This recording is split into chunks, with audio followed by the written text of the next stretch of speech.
مصطفیٰ جانے رحمت پہ لاکھوں سلام، مصطفیٰ جانے رحمت پہ لاکھوں سلام، شمع بز میں ہدایت پہ لاکھوں سلام۔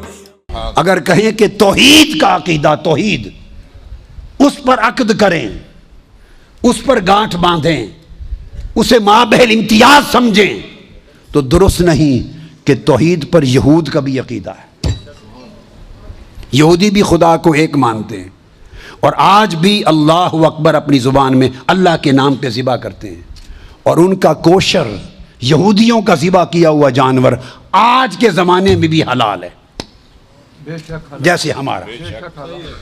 قرآن نے تو اہل کتاب یہود نصارہ دونوں کی ذبح کو حلال کہا، مگر آج زمانہ حال احوال بڑے بدل گئے، تو یہود کا آج بھی حلال ہے کوشر، چونکہ توحید پر عقیدہ ہے۔ تو گویا مسلمانوں کا اور یہودیوں کا دونوں کا توحید پر اتفاق ہو گیا نا، یہ نقطہ اشتراک ہے، نقطہ امتیاز نہیں ہے۔ یہودیوں سے اشتراک کرنا ہو تو توحید کی بات کریں، اور مسلمانوں کا امتیاز کرنا ہو تو کچھ اور دیکھنا ہو۔ وہ ہمارے اور دیگر مذاہب میں مشترک ہے، توحید مشترک ہے۔ اب آگے چلے، کوئی کہہ سکتا ہے آخرت، تو آخرت پر یہود کا بھی عقیدہ ہے، نصارہ کا بھی عقیدہ ہے۔ یہ پوری یہ بائبل پڑھی ہیں میرے سامنے، یہ سب بائبلز ہیں، نسخے، ساری بائبل کی کتاب، اولڈ ٹیسٹمنٹ، نیو ٹیسٹمنٹ، ساری عقیدہ آخرت سے بھری پڑی ہے، وہ آخرت کے منکر نہیں ہیں۔ تو یہود و نصارہ بھی آخرت پہ ایمان رکھتے ہیں، ہم بھی رکھتے ہیں، تو مابحل امتیاز نہ ہوا، پیکیولیرٹی نہ ہوئی، پیکیولیرٹی ہماری تخصص نہ ہوا۔ تو یہود و نصارہ سے عالم انسانیت کی سطح پر اشتراک کرنا ہو تو توحید اور آخرت کی بات کریں، مسلمانوں کا امتیاز کرنا ہو تو کچھ اور دیکھنا ہوگا۔ آپ کو سمجھ آ رہی ہے بات؟ جس سے مسلمان نکھر کے سامنے آ جائے مسلمان ہونا، اور کوئی اور اس کا مشترک نظر نہ آئے، وہ صرف شان رسالت مصطفیٰ ہے جو مسلمان کو ممتاز کر دیتی ہے سب مذاہب سے، سب عقائد سے ممتاز کر دیتی ہے۔ نقطہ ارتکاز اگر مسلمانوں کو اکٹھا کرنے کا ہم نے تلاش کرنا ہے تو عقیدہ مقام مصطفیٰ پہ اکٹھا ہونا ہوگا، عظمت شان مصطفیٰ پر اکٹھا ہونا ہوگا۔ نہ توحید مسلمانوں کو امتیاز دیتی ہے، نہ عقیدہ آخرت دیتا ہے، نہ رسالت عمومی کا تصور دیتا ہے، فقط عظمت و شان مصطفیٰ۔ یہ امتیاز اسلام ہے، یہ امتیاز اسلام ہے۔ وہ نہیں مانتے، سب چیزیں ان میں تھیں، تو قرآن نے ثابت کر دیا کہ مسلمانوں، تمہارے ایمان اور عقیدے کا امتیاز مصطفیٰ کی غلامی ہے، کوئی اور شے نہیں ہے، کوئی اور شے نہیں ہے۔ لہذا اور یہ جو چیز جو میں نے عقد کی کہی، یہ صرف ہمارے اوپر واجب نہیں، یہ بات بڑی خاص ہے۔ یہ عقیدہ اللہ نے آقا علیہ السلام کی بعثت سے پہلے بنی اسرائیل کو بھی یہی عقیدہ غلامی مصطفیٰ دیا تھا۔ یہ بڑی خاص بات بتا رہا ہوں، یہ عقیدہ نیا نہیں دیا ہمیں۔ جب آقا دنیا میں تشریف نہیں لائے تھے، پہلی امتوں کو بھی یہی عقیدہ دیا تھا۔ عقیدہ کس سے ہے بولیے؟ عقد سے۔ عقد کی جمع کیا ہے؟ عقود۔ عقد کی جمع بہت آیتیں ہیں، میں نے جو جمع کی، مگر ٹائم شارٹ ہے، میں صرف 2 آیتیں کوٹ کروں گا۔ 6 پارے کی پہلے سورہ مائدہ کی پہلی آیت، ارشاد فرمایا یا ایھا الذین آمنوا اوفوا بالعقود، جو تم نے وعدے پکی گانٹھ کی طرح مجھ سے باندھ لیے ہیں نا، ان کو پورا کیا کرو۔ اللہ پاک نے فرمایا جو پکے وعدے کر لیے میرے ساتھ اور گانٹھ کی طرح باندھ لیے ہیں، وہ پورے کرو، وعدے پورے کرو۔ اب وعدے تو عمر گزر گئی نا سنتے کہ اوفوا بالعقود سے مراد وعدوں کو پورا کرو۔ آج یہ بھی کوئی نئی بات بھی سن لیں، یہ عقود کیا ہیں؟ عقد عقیدہ سے ہے، اس کی جمع عقود۔ تفسیر ابن جریر طبری کوٹ کر رہا ہوں، جو سب سے پہلی امت محمدی میں سب سے پہلی جامع تفسیر اور سب ائمہ و مفسرین نے تفسیر بالماسور میں جنہوں نے تکیہ ان پر کیا، باقیوں کی تو مختصرات تھیں۔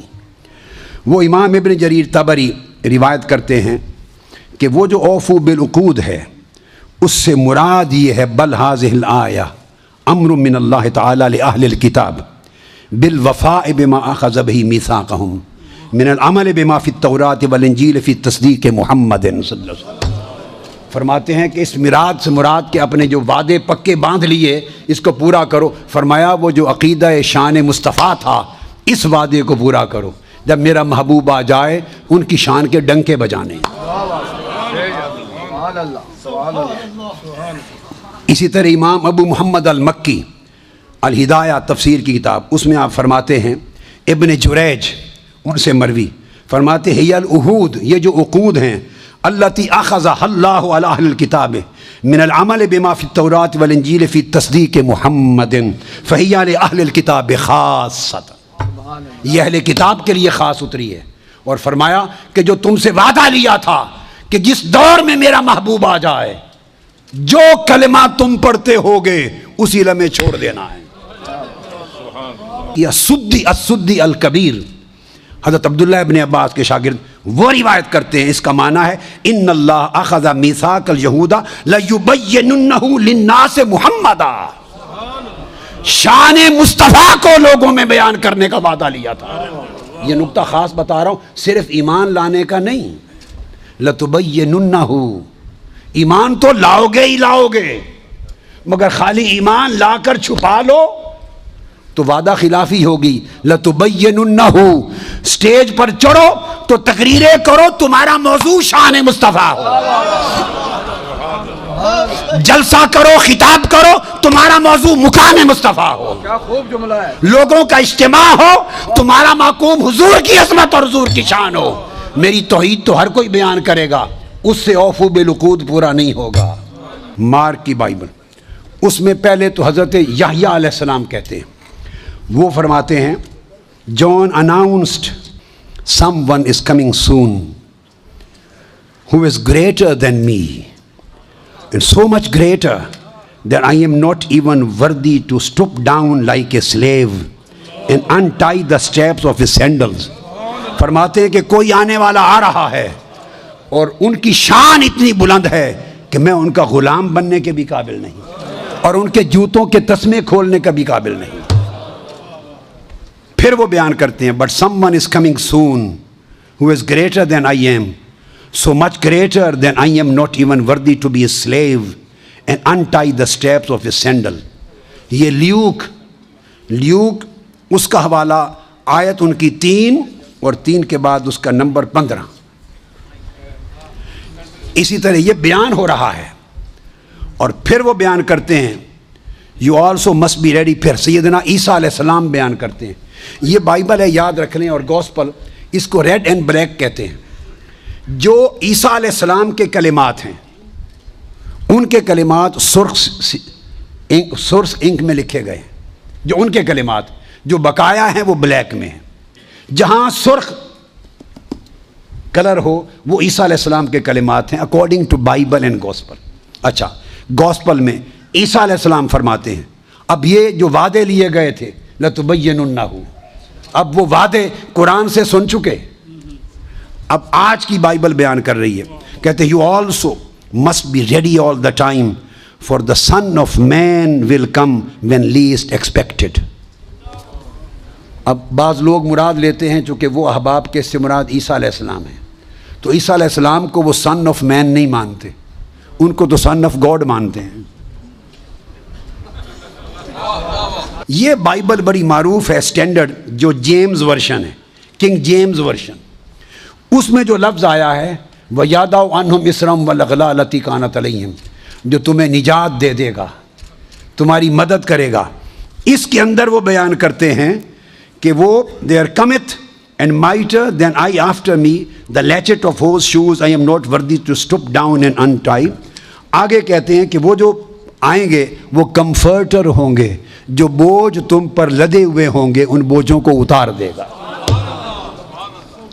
یہ جان ورس 14 چیپٹر اور ورس 9 اس میں کہتے ہیں these things have I spoken unto you being yet present with you but the comforter, تمہارے بوجھ اتارنے والا، تمہاری زنجیروں کو توڑنے والا، تمہیں آزادی دلانے والا، رحمت کرنے والا، comforter which is the Holy Ghost whom the Father will send in my name, he shall teach you all things and bring all things to your remembrance whatsoever I have said to you. ان کو آقا علیہ السلام کو world comforter use کیا ہے. یہ جو یادو عنہم اسرہم الغلال التی کانت علیہم اس معنی سے، تو گویا پہلے انبیاء میں بھی یہی صورت تھی کہ عقیدہ آقا علیہ الصلوۃ والسلام پر ایمان رکھنے اور حضور کے ڈنکے بجانے کا تھا. اب جو بات کہنا چاہتا ہوں وہ یہ کہ جب آقا نہیں تشریف لائے تھے، پہلی امتوں کا بھی مومن ہونا اس کی شرط تھی کہ مصطفیٰ کے ڈنکے بجاؤ، مصطفیٰ پر ایمان لاؤ، مصطفیٰ کی غلامی کا پٹا گلے میں ڈالو، مصطفیٰ کی عظمت کی معرفت رکھو. جب آقا کی آمد سے پہلے بھی معیار ایمان اور معیار عقیدہ مقام مصطفیٰ تھا اور شان مصطفیٰ تھی، سو یہی عقیدہ قیامت تک ہے. اب سنیے، آج بھی عقیدہ اسی کا صحیح ہے جسے مقام مصطفیٰ کی معرفت صحیح ہے. آقا علیہ السلام نے اس عقیدے کو برقرار رکھا. صحیح بخاری اور صحیح مسلم وہ بتاتی ہے کہ قبر میں ایک ہی سوال ہوگا. میں تینوں سوال مانتا ہوں، میرے بارے میں کوئی نیا عقیدہ نہ سمجھ لیں اپنا، میں تینوں مانتا ہوں، مگر میں بتا رہا ہوں کہ یہ تین سوال نہ صحیح بخاری میں ہے نہ مسلم میں ہے، صحیحین سے نچلے درجے کی کتابوں میں ہے، سنن ابی داؤد اور دیگر کتب میں. امام بخاری نے تین سوالوں کی روایت نہیں بیان کی، امام مسلم نے تین سوالوں کی حدیث کو روایت نہیں کیا. وہ کیا کہتے ہیں، امام بخاری اور امام مسلم سے بڑا امام تو حدیث میں کوئی نہیں. بولیے. وہ کہتے ہیں ایک ہی سوال ہوگا.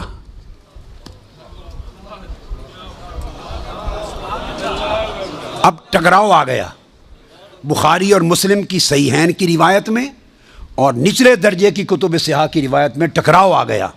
مگر ٹکراؤ نہیں، پھر تطبیق کریں گے، جوڑیں گے معنی کو. بخاری اور مسلم کہتے ہیں کہ تین سوال کا ذکر کوئی نہیں ان کی روایت میں، ایک ہی سوال ہوگا. انس بن مالک رضی اللہ تعالیٰ عنہ روایت کرتے ان العبد اذا وضع فی قبرہ وتولى عنہ اصحابہ انه لیسمع قرع نعالہم اتاہ ملکان یقعدانہ فیقولان ما کنت تقول فی ھذا الرجل لمحمد صلی اللہ علیہ وسلم. صحیح بخاری. یہ صحیح بخاری کتاب الجنائز کو اٹھا کے دیکھ لیں، حدیث نمبر 1308 جا کے مطالعہ کیجئے. پھر کتاب الجنائز میں حدیث نمبر 1673. صحیح مسلم کتاب الجنہ و صفت نعیمہا، پھر ابو داود میں بھی ہے، نسائی میں بھی، احمد بن حنبل، ساری کتب صحاح میں یہ حدیث، اور بخاری اور مسلم کی متفق علیہ. اگر متفق علیہ حدیث کچھ اور بتائے اور نچلے درجے کی کتب حدیث اس سے مختلف مضمون بتائے اور تطبیق نہ ہو سکے تو کس کو اختیار کیا جائے گا؟ متفق علیہ کو. درست قاعدہ ہے نا. یہاں تطبیق ہے، آگے چلتے ہیں. مگر امام بخاری نے روایت کیا کہ حضور علیہ السلام نے فرمایا بندے کو جب قبر میں رکھ دیا جاتا ہے اور اس کے دفنانے والے جب چلے جاتے ہیں اِنَّهُ لَيَسْمَعُ قَرْعَ نِعَالِهِمْ، عام میت بھی واپس جانے والوں کی جوتوں کی آہٹ سنتا ہے. یہ متفق علیہ حدیث کے الفاظ ہیں. اِنَّهُ لَيَسْمَعُ قَرْعَ نِعَالِهِمْ، پلٹنے والوں کے جوتوں کی آہٹ سنتا ہے. ہم جھگڑے کرتے پھرتے ہیں، خدا کا خوف ہونا چاہیے. عام میت پلٹ کے جانے والوں کی جوتوں کی آہٹ سنتا ہے.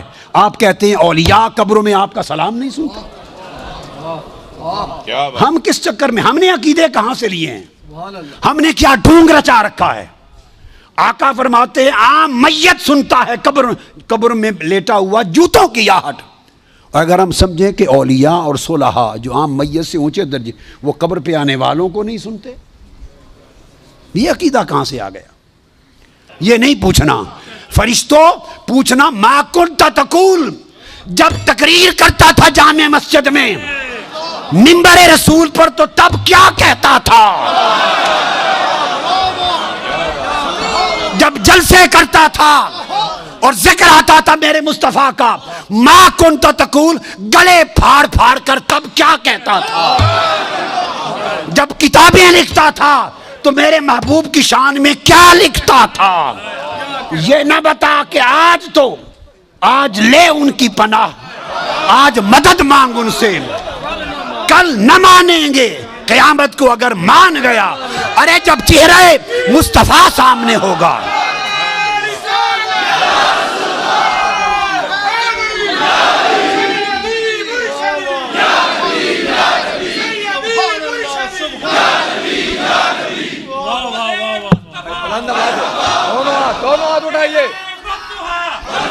دونوں ہاتھ اٹھائیے، دونوں ہاتھ اٹھا کے سیدی و مرشدی، ارے سیدی و مرشدی۔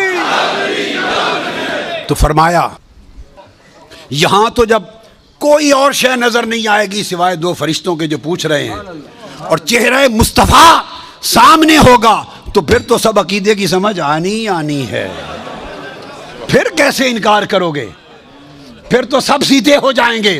فرمایا آج کا سیدھا ہونا قبول نہیں ہے، آج پہچان لو قبول نہیں ہے۔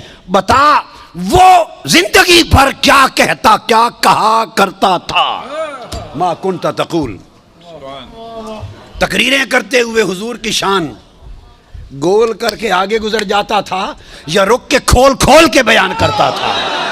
جب شان مصطفیٰ، عظمت مصطفیٰ، رفعت مصطفیٰ، مقام مصطفیٰ، جب حضور کی شانوں کا، آپ کے رخسار کا، میرے محبوب کے گیسوؤں کا، میرے محبوب کے چال چلن کا، میرے مٹھن کا، میرے محبوب کے حسن کا، جمال کا، کمال کا، عظمت کا جب تذکرہ آتا تھا تو تیرا چہرہ کھل اٹھتا تھا یا مروڑ آ جاتے تھے؟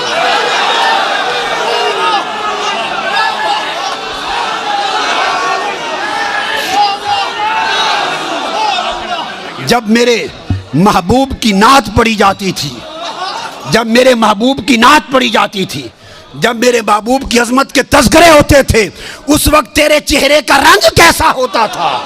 کھلتا تھا یا پیلا ہو جاتا تھا؟ اور جب خطاب کرتا تھا حضور کی شان میں، ایسے دو چار جملے بول کے گزر جاتا تھا یا ساری رات اسی پر لگا دیتا تھا؟ ما کنت تقول فی حق ھذا الرجل لمحمد، بول کیا کہا کرتا تھا؟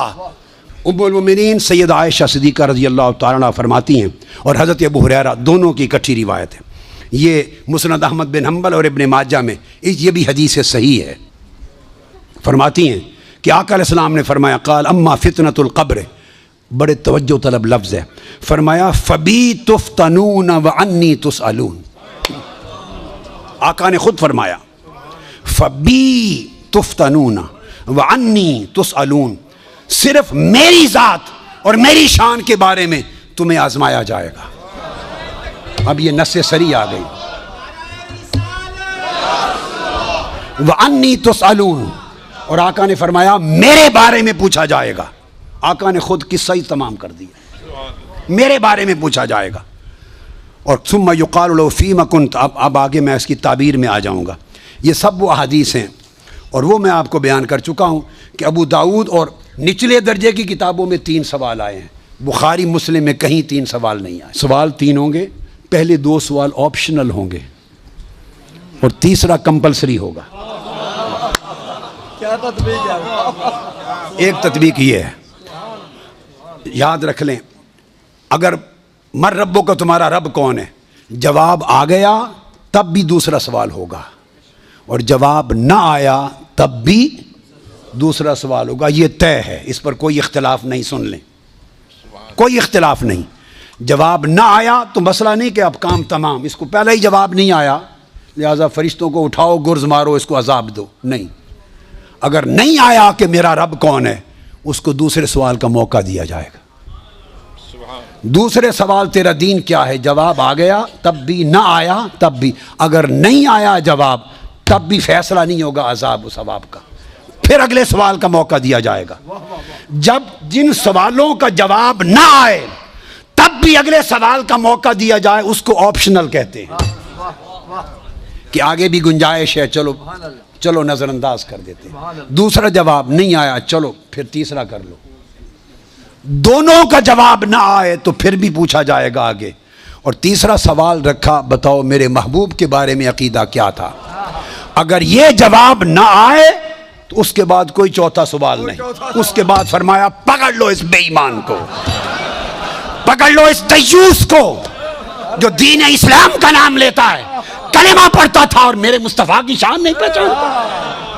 کوڑے مارو، گرز مارو، کھڑکی کھل جائے گی اور اس کا ٹھکانہ قبر کو جہنم بنا دیا جائے گا. تو یہ تیسرا فائنل کمپلسری سوال ہے. اس نے کہہ دیا میرا رب اللہ ہے، تو اللہ کو ماننے والے یہودی بھی ہیں، اللہ کو ماننے والے مسیحی بھی ہیں. اس نے جواب دے دیا میں اللہ کو مانتا ہوں، میرا رب اللہ ہے. تو اب دوسری تطبیق بتا رہا ہوں. پھر دوسرا سوال تمہارا دین کیا ہے. اگر اللہ کو مانتا ہے تو وہ مسلمان بھی ہو سکتا ہے، وہ عیسائی بھی ہو سکتا ہے، وہ یہودی بھی ہو سکتا ہے. آپ بات کو سمجھ گئے نا. اب اس کی تمیز وہ جو میں نے مابہل امتیاز بات بتائی تھی کہ فیصلہ امتیاز کس پر ہے، کہ وہ تو تینوں مذہب مانتے ہیں خدا کو. تو اب دوسرا سوال اس لیے کیا کہ پھر یہ تعین ہو جائے کہ یہ یہودی ہے یا مسیحی عیسائی ہے یا مسلمان ہے. ما دینوں کا 10 تیرا دین کیے، 2 + 2 4 ہو جائے گا نا کھرا. کہ اگر دین اسلام کہے دینی الاسلام تو یہودیت کا خیال بھی گیا اور عیسائیت کا امکان بھی گیا. اب یہ مسلمان رہ گیا. پہلے 2 سوال کھنگالنے کے لیے ہیں کہ پتہ چلے کہ ہے کیا.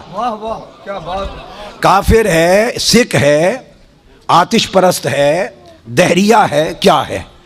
پتہ چل گیا کہ نہیں رب کو ماننے والا ہے تو پھر یہودی ہے، مسیحی ہے، مسلمان ہے.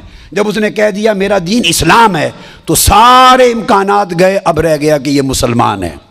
تو جب پتہ چل گیا کہ مسلمان ہے تو مسلمان کے لیے صرف ایک ہی سوال ہے. جب اس نے کہہ دیا میرا دین اسلام ہے تو فرمایا یہ مسلمان ہے. مسلمان کے لیے اور کوئی سوال نہیں، فقط مقام مصطفیٰ کا سوال. مسلمانوں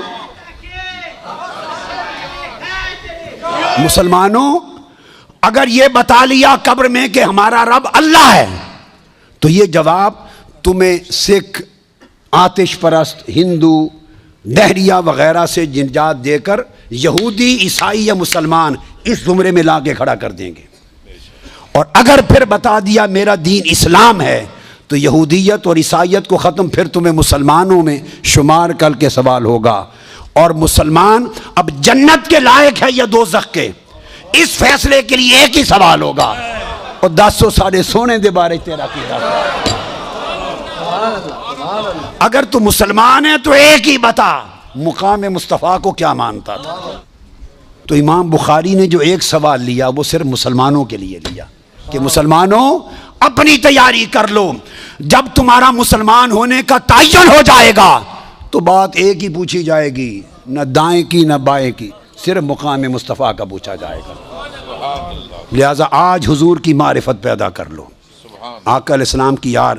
تو پھر وہ جواب دے گا کہ یہ محمد رسول اللہ ہے. اور ساری حدیث جو میں نے آپ کو بتائی تو یہ دوسری تعبیر ہے جس کی تائید، دوسری اس کی تطبیق جس کی تائید خود حدیث نبوی سے، آقا علیہ السلام کے اپنے الفاظ مبارکہ سے ہوتی ہے. میں تو وہ ہوں جس کے پاس رات اور صبح و شام آسمان کی غیب کی خبریں آتی ہیں اور میں غیب کی آسمانی خبروں کا امین ہوں. جب آقا نے فرمایا آسمان کی غیبی خبروں کا امین ہوں تو آسمانی غیبی خبروں کی بات کی تو اس کی رگ پھڑک اٹھی. اس نے کہا اتق اللہ، اللہ سے ڈرو. یعنی آقا علیہ السلام کے اس علم وسیع کا قائل نہیں تھا، اس علم ہماگیر، علم کل کا قائل. جب کہا نا کہ صبح و شام آسمانوں کی غیبی خبریں آتی ہیں، میں تو علم الہی کا امین ہوں اور تم مجھے دنیا کی امانتوں میں شک کرتے ہو. اس پر اس کی رگ توحید پھڑک اٹھی، اس کی رگ توحید پھڑک اٹھی. کہتا ہے حضور کو اتق اللہ، اللہ سے ڈرو، اعدل، عدل کرو. جب یہ کہا تو سیدنا فاروق اعظم اٹھے، عرض کی یا رسول اللہ اجازت دے اس منافق کا سر قلم کر دوں. میں بخاری مسلم کی متفق علیہ حدیث سنا رہا ہوں آپ کو، متفق علیہ. فرمایا نہیں. ایک حدیث میں خالد بن ولید اٹھے، فرمایا آقا مجھے اجازت دیں اضرب عنق ھذا المنافق، میں اس منافق کی گردن قلم کر دوں۔ فرمایا نہیں، لوگ کہیں گے مسلمان کو مارتے ہیں۔ اس کی پشت میں سے ایسے لوگ پیدا ہوں گے، اور صحابہ کرام سے کہہ رہے ہیں، صحابہ سے، کہ تم اپنی نمازیں ان کی نمازوں کے مقابلے میں حقیر جانو گے۔ اتنے نمازی ہوں گے کہ تمہاری نمازیں کم لگیں گی، تو نمازوں کی کثرت ہے۔ اتنے روزے رکھیں گے، تمہارے روزے کم لگیں گے۔ اتنی تلاوت قرآن کریں گے کہ تمہیں تلاوت قرآن کم لگے گی۔ اور عبداللہ ابن عباس فرماتے ہیں راتوں کو تہجد میں کھڑے کھڑے ان کے ہاتھ سوکھ گئے تھے، ٹہنیاں نظر آتی تھی، قیام لیل کرتے تھے۔ غیرت تھی، دین میں تعمق تھا، سختی تھی، شدت تھی، سب کچھ تھا۔ نماز، روزہ، تلاوت قرآن، نماز شریعت کی پابندی، اس کے اوپر سختی، شدت و تعمق، کچھ بھی بچا نہ سکا۔